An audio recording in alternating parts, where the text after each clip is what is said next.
So, let us begin with the beautiful story Bholi. Her name was Sulekha, but since her childhood, everyone had been calling her Bholi, the simpleton. तर तिचे नाव खरे पाहिले तर सुलेखा होते, पण लहानपणापासून सगळे तिला भोळी, simpleton, it means one who can be easily deceived to believe anything, भोळसट. आणि म्हणून मग तिला भोळी म्हणजेच भोळसट असे म्हणून ओळखत असत. She was the fourth daughter of numberdar Ramlal. Numberdar it means an official who collects revenue, महसूल अधिकारी. आणि म्हणून मग नंबरदार रामलालची ही 4थ्या नंबरची मुलगी होती. When she was 10 months old, she had fallen off the cot on her head and perhaps it had damaged some part of her brain. जेव्हा ती 10 महिन्याची होती त्यावेळी ती पलंगावरून खाली डोक्यावर पडली आणि बहुतेक त्यामुळे तिच्या मेंदूचा काही भाग अधू झाला. That was why she remained a backward child and came to be known as Bholi the simpleton. आणि म्हणून ती बुद्धीने थोडी मंद झाली, म्हणून सगळे तिला भोळी म्हणू लागले. At birth the child was very fair and pretty. जन्मतात ती खूप गोरी आणि सुंदर होती. But when she was 2 years old, पण जेव्हा ती 2 वर्षाची झाली, she had an attack of smallpox. तिला देवीचा आजार झाला. Only the eyes were saved. त्यामध्ये फक्त तिचे डोळे वाचले. But the entire body was permanently disfigured by deep black pockmarks. Disfigured it means spoil, खराब करणे, and pockmark it means permanent marks left on the skin, देवीचे व्रण. आता जो देवीचा आजार तिला झाला त्यात तिचे डोळे तर वाचले, पण संपूर्ण शरीर मात्र कायमस्वरूपी खोल अशा काळ्या व्रणांनी विद्रूप झालं. Little Sulekha could not speak till she was 5 and when at last she learn to speak she stammered. Stammered it means speech defect, तोतरे बोलणे. आता छोटी जी सुलेखा होती ती जवळपास 5 वर्षांची होईपर्यंत तिला बोलताच येत नव्हतं. आणि अखेर जेव्हा ती बोलायला शिकली तेव्हा ती तोतरी बोलायला लागली. The other children often made fun of her and mimic her. Fun of her it means, fun means खिल्ली उडवणे, अँड मिमिक इट मीन्स तिची नक्कल करणे. आता इथे जर आपण बघितलं तर जेव्हा ती बोलायला लागली तेव्हा ती तोतरी बोलायला लागली, म्हणून बाकीची जी मुलं होती ते तिची खिल्ली उडवत आणि तिच्या बोलण्याची नक्कल करत. त्यामुळे as a result she talked very little. त्याचा परिणाम असा झाला की ती जवळजवळ बोलेनाशीच झाली. Ramlal had 7 children, 3 sons and 4 daughters, and the youngest of them was भोली. रामलालला 7 मुलं होती, त्यामध्ये 3 मुले आणि 4 मुली, आणि त्यातली भोली ही सर्वात धाकटी म्हणजेच लहान. It was a prosperous farmer's household and there was a plenty to eat and drink. रामलालचे जे घर आहे हे सुखवस्तू, शेतकरी कुटुंब होते आणि त्यामुळे घरात खाण्यापिण्याची तशी रेलचेल होती. ऑल द चिल्ड्रेन एक्सेप्ट भोली वेअर हेल्दी अँड स्ट्रॉंग. आणि म्हणून भोळी वगळता बाकीची सर्व मुलं ही चांगली सुदृढ आणि सशक्त होती. The sons had been sent to the city to study in schools and later in colleges. त्यामध्ये मुलं जी आहेत ती शहरातल्या शाळेमध्ये शिकून पुढे कॉलेजमध्येही जायला लागली होती. Of the daughters, Radha, the eldest, had already been married. The second daughter, Mangla, married, had also been settled. Ramlal would think of third Champa. आता इथे आपण जसं बघितलं आहे की त्याला 4 मुली होत्या आणि त्यामध्ये जी राधा नावाची मुलगी होती ती राधा नावाच्या मुलीचं जवळपास लग्न झालेलं होतं आणि पाठची मंगलाचंही लग्न ठरलेलं होतं. आणि आता रामलाल 3ऱ्या लेकीच्या म्हणजेच चंपाच्या लग्नाचा विचार करीत होते. They were good looking, healthy girls. आता त्या ज्या 3ही मुली आहेत, चंपा, त्यानंतर राधा आणि जी मंगला होती, ह्या तिघीही ज्या मुली आहेत ह्या गुड लुकिंग होत्या, म्हणजे दिसायला छान आणि सुस्वरूपाने सुदृढ होत्या. And it was not difficult to find bright grooms for them. आणि त्यामुळे त्यांच्यासाठी वर शोधणं हे काही अवघड नव्हतं. But Ramlal was worried about Bholi. परंतु रामलालला भोळीची काळजी वाटत होती. She had neither good looks nor intelligence. तिच्याकडे पाहिलं तर सौंदर्यही नव्हतं व बुद्धिमत्ताही नव्हती. Bholi was 7 years old when Mangala was married. मंगलाचं जेव्हा लग्न झालं तेव्हा भोली ही 7 वर्षाची होती. The same year a primary school for girls was open in their village. आणि त्याच वर्षी त्यांच्या गावात मुलींसाठी प्राथमिक शाळा सुरू झाली होती. द तहसीलदार साहेब, तहसीलदार इट मीन्स कलेक्टर, जिल्हा अधिकारी. द तहसीलदार साहेब came to perform its opening ceremony. आणि म्हणून मग त्या शाळेच्या उद्घाटनासाठी तेथे जिल्हाधिकारी म्हणजे तहसीलदार साहेब आलेले होते. ही सेड टू रामलाल, ते रामलालला म्हणाले, as a revenue official you are the representative of the government in the village and so you must set an example to the villagers. आणि म्हणून ते म्हणाले की रामलालला म्हणताना म्हणाले की महसूल अधिकारी म्हणून तुम्ही या गावामध्ये सरकारचे प्रतिनिधित्व करता. त्यामुळे तुमच्या मुलीला शाळेत पाठवून गावकऱ्यासमोर तुम्ही एक आदर्श ठेवला पाहिजे. You must send your daughter to school. तुम्ही तुमच्या मुलीला शाळेत पाठवलंच पाहिजे. That night when Ramlal consulted his wife. त्या रात्री रामलालने आपल्या पत्नीशी चर्चा केली. She cried. ती वैतागून म्हणाली, आर यू क्रेझी. तुम्हाला वेड लागलाय का. If girls go to school who will marry them. मुलींना शाळेत पाठवलं तर त्यांच्याशी कोण लग्न करणार. But Ramlal had not the courage to disobey the tehsildar. पण तहसीलदारचं म्हणणं डावलायचं हे रामलालमध्ये काही धारिष्ट नव्हतं, हिंमत नव्हती. At last his wife said. आणि म्हणून मग तेव्हा त्यांची पत्नी त्यांना म्हणाली, रामलालला, I will tell you what to do. आता मी सांगते काय करायचं आहे ते. सेंड भोली टू स्कूल. भोळीला शाळेत पाठव. As it there is a little chance of her getting married with her ugly face and lack of sense. जर आपण तिला शाळेत पाठवलं तसंही तिच्या विद्रूप चेहऱ्यामुळे आणि मंदपणामुळे तिचं लग्न होण्याची शक्यता कमीच आहे. Let the teacher at school worry about her. त्यामुळे शाळेतल्या शिक्षकांनाच तिची काळजी घेऊ दे. The next day Ramlal caught Bholi by the hand and said, come with me. दुसऱ्या दिवशी भोळीचा हात पकडून रामलाल तिला म्हणाला, म्हणजे भोलीला म्हणाला, चल माझ्याबरोबर. I will take you to school. मी तुला शाळेत घेऊन जाणार आहे. भोली वॉज फ्रायटन. भोली एकदम घाबरली. She did not know what a school was like. तिला शाळा म्हणजे काय असतं हे ठाऊकच नव्हते. She remembered how a few days ago their old cow Lakshmi had been turn out of the house and sold. काही दिवसांपूर्वी त्यांच्या म्हाताऱ्या लक्ष्मीगाईला घरातून नेलं आणि विकून टाकलं होतं हे तिला एकदम आठवलं. ना ना ना no no no no. She shouted in terror and pulled her hand away from her father's grave. ना ना ना नाही नाही. ती भीतीने ओरडली आणि वडिलांनी पकडलेला हात तिने सोडवून घेतला. What's the matter with you fool, shouted Ramlal. काय झालंय तुला मूर्ख मुली. रामलाल जोरात तिच्यावर ओरडला. I am only taking you to school. मी फक्त तुला शाळेत घेऊन जातोय.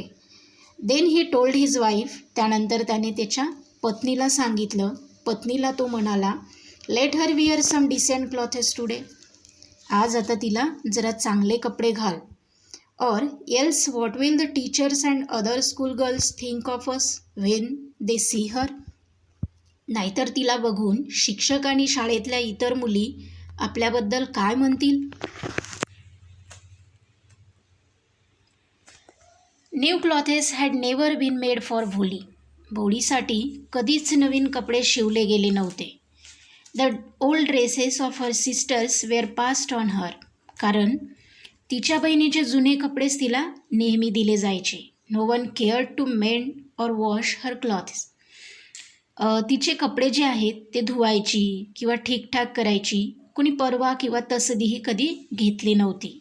But today she was lucky to receive a clean dress which had shrunk after many washing and no longer fitted Champa. परंतु आज तिचं नशीब जरा जोरावर होतं. अनेकदा धुवून आटल्यामुळं चंपाला घट्ट होणारा धुतलेला ड्रेस आज तिला घालायला मिळाला होता.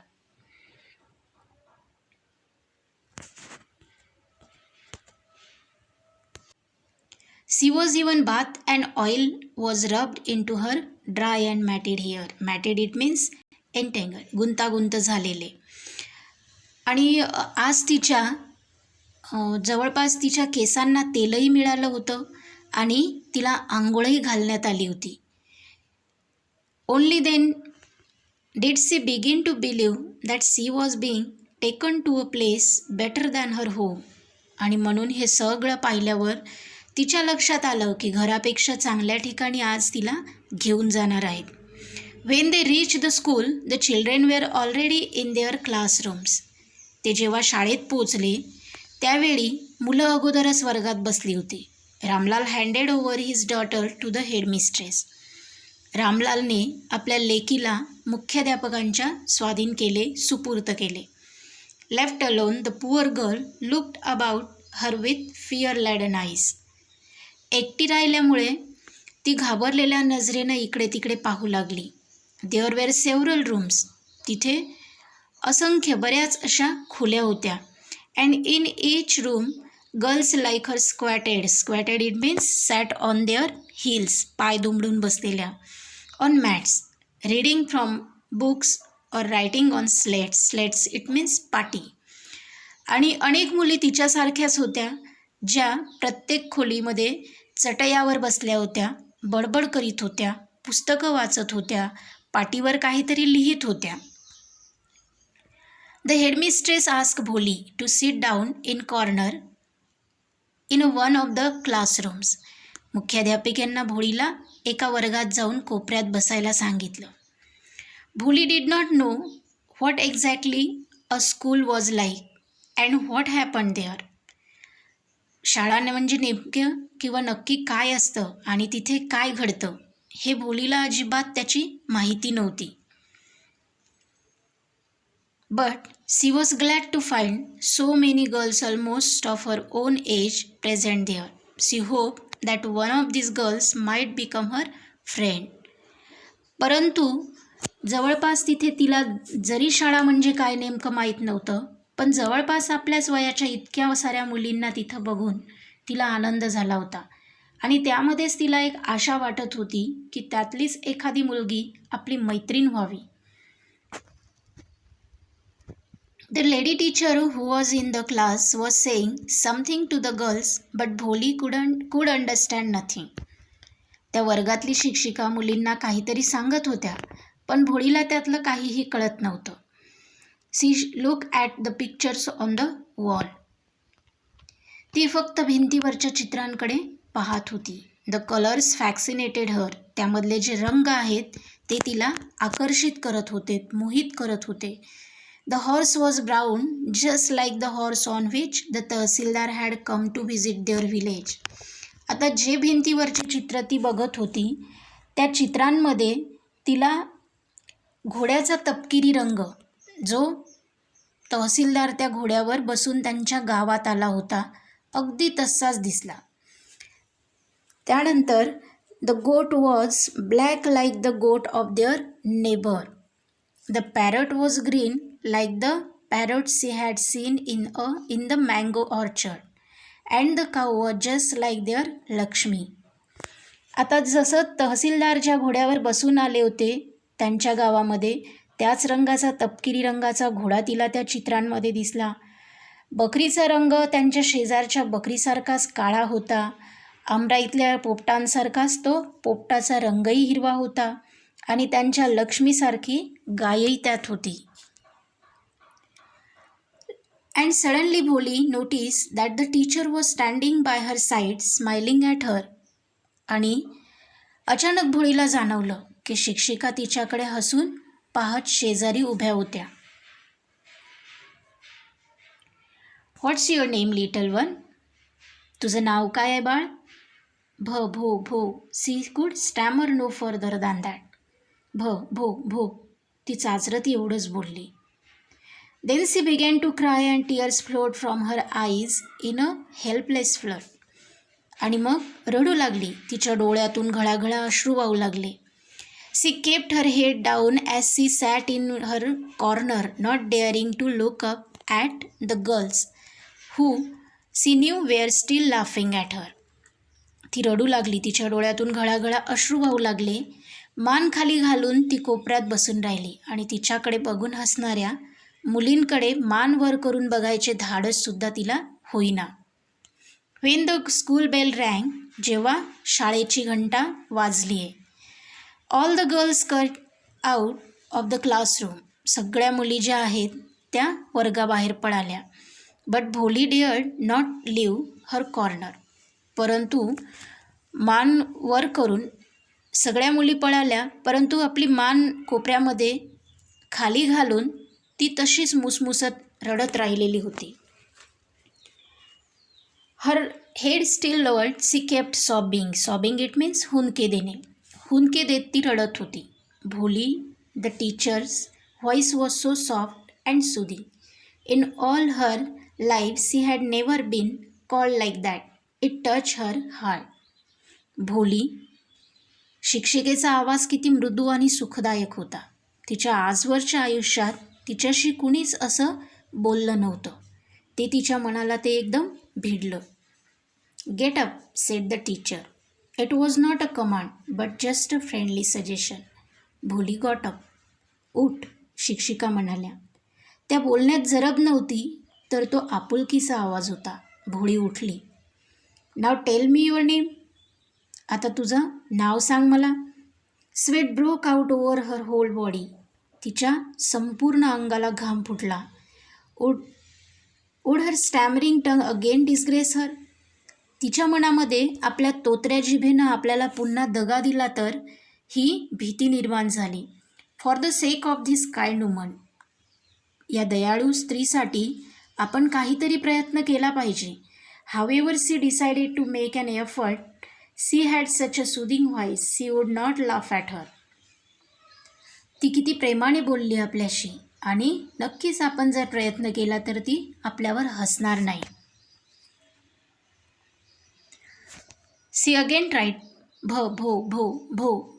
C began to stammer. Bho Bholi. याच्यापूर्वीच भो चाचरत ती बोलायला सुरुवात केली तिने. Well done. The teacher encourage her. Come on now the full name. छान. तिला प्रोत्साहन देत शिक्षिका म्हणाल्या. आता तुझं पूर्ण नाव सांग. Once again she stammered. परत तिने प्रयत्न केला. Bholi. At last she was able to say it and felt relieved as if it was a great achievement. आता भोळी. शेवटी एकदाचं तिला तिचं नाव उच्चारता आलं आणि मोठं यश मिळाल्यासारखं तिला हायसे वाटले. वेल डन म्हणजेच तिला आता शिक्षिकेने शाब्बासकी दिली. शाब्बास. The teacher patted her affectionately and said, put the fear out of your heart and you will be able to speak like everyone else.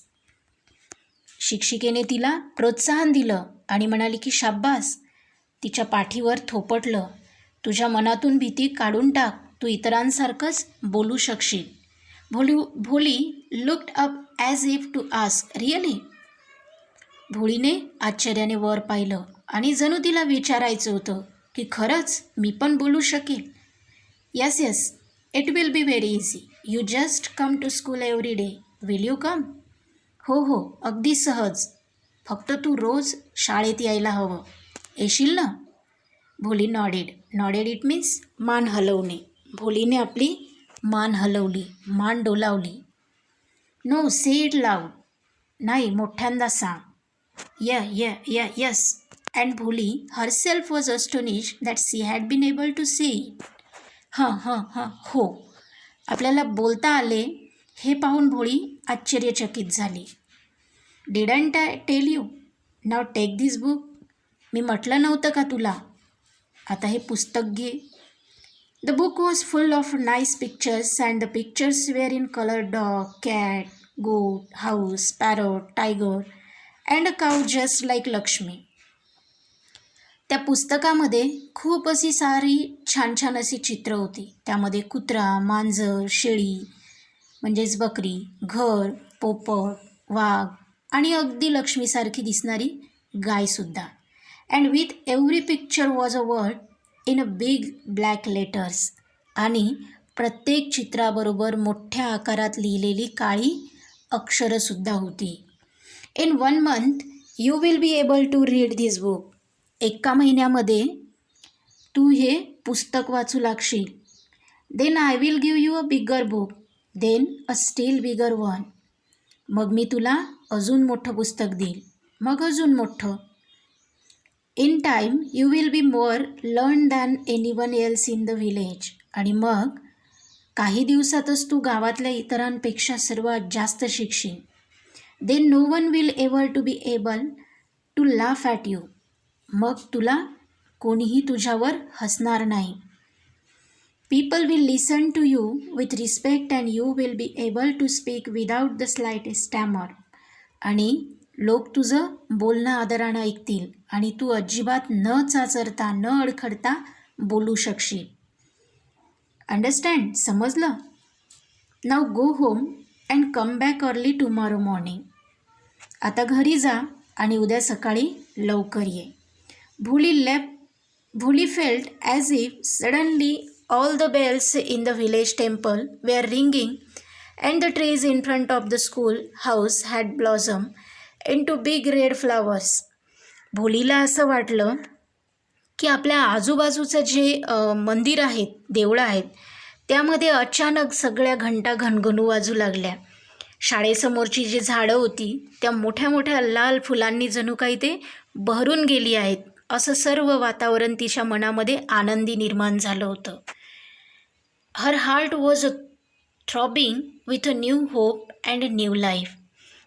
तिचं हृदय हे एका नव्या आशेनं आणि नवजीवनाच्या उमेदीनं धडधडू लागलं होतं. अशा प्रकारे भोळीच्या जीवनामध्ये एका शिक्षिकेच्या येण्याने बदल निर्माण व्हायला लागले. अशाच एका पार्ट 1ची भोली या लेसनमधली आपण स्टोरी बघितली. या पुढील 2 नंबरचा पार्ट 2 आपण पुढील व्हिडिओमध्ये बघूया. थँक्यू.